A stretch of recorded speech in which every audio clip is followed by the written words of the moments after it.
Hey everyone, welcome back to the channel. Today we're talking about a critical but often overlooked part of your engine cooling system, the radiator fan. If your fan stops working properly, your engine can overheat fast, and that means expensive repairs. In this video, I'll show you how to spot symptoms of a bad radiator fan, common causes, and step-by-step fixes to get you back on the road. Let's jump right in. Symptom number 1: engine overheating in traffic. When you're stuck in traffic and your temperature gauge starts climbing, but it cools down once you start moving, that's a clear sign your radiator fan isn't working.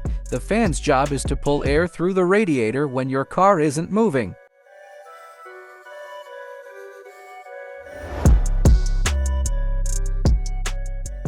Symptom number 2: AC not cooling properly.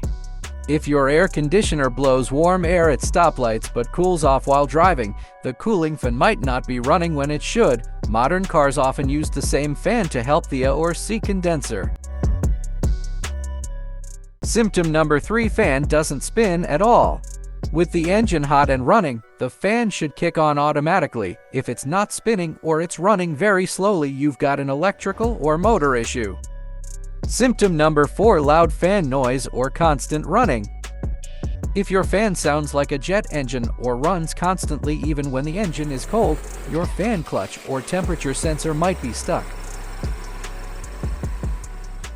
Symptom number 5: check engine light or trouble codes. Sometimes the fan system triggers a check engine light. Plug in an OBD2 scanner and look for codes like P0480 or P0483, which point to fan control circuit problems. Now let's talk about why radiator fans fail. There are a few common causes. Cause number 1: blown fuse or bad relay. Check your underhood fuse box. A burnt fuse or a stuck relay can stop the fan from turning on. Cause number 2: bad temperature sensor or fan switch. The fan relies on signals from a coolant temperature sensor. If that sensor fails, the ECU never tells the fan to start. Cause number 3: wiring damage or loose connector. Over time, heat and vibration can break wires or corrode connectors. Always check for loose or melted plugs.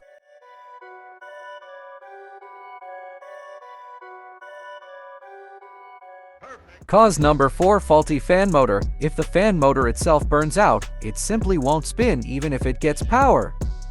Cause number 5: faulty fan clutch for older vehicles. In some older cars and trucks, a mechanical clutch controls the fan speed. If it's seized or worn out, it can make noise or fail to engage.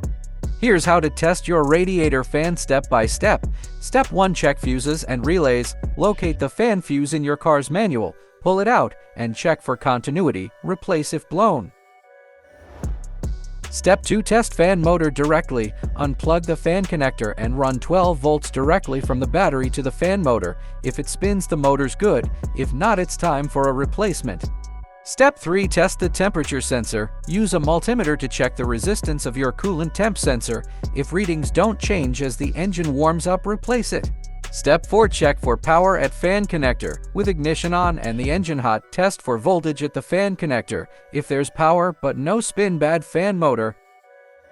Step 5: replace faulty part. Depending on what you find, replace the bad fuse, relay, sensor, or fan motor. Always reconnect the battery and test again to confirm proper operation. After repairs, start the car, let it reach operating temperature, and watch the fan kick in. Your engine temperature should now stay steady and your A or C should work properly again. So that's how you diagnose and fix radiator fan problems. Regularly inspect your cooling system, clean the radiator fins, check coolant level, and listen for unusual fan noises.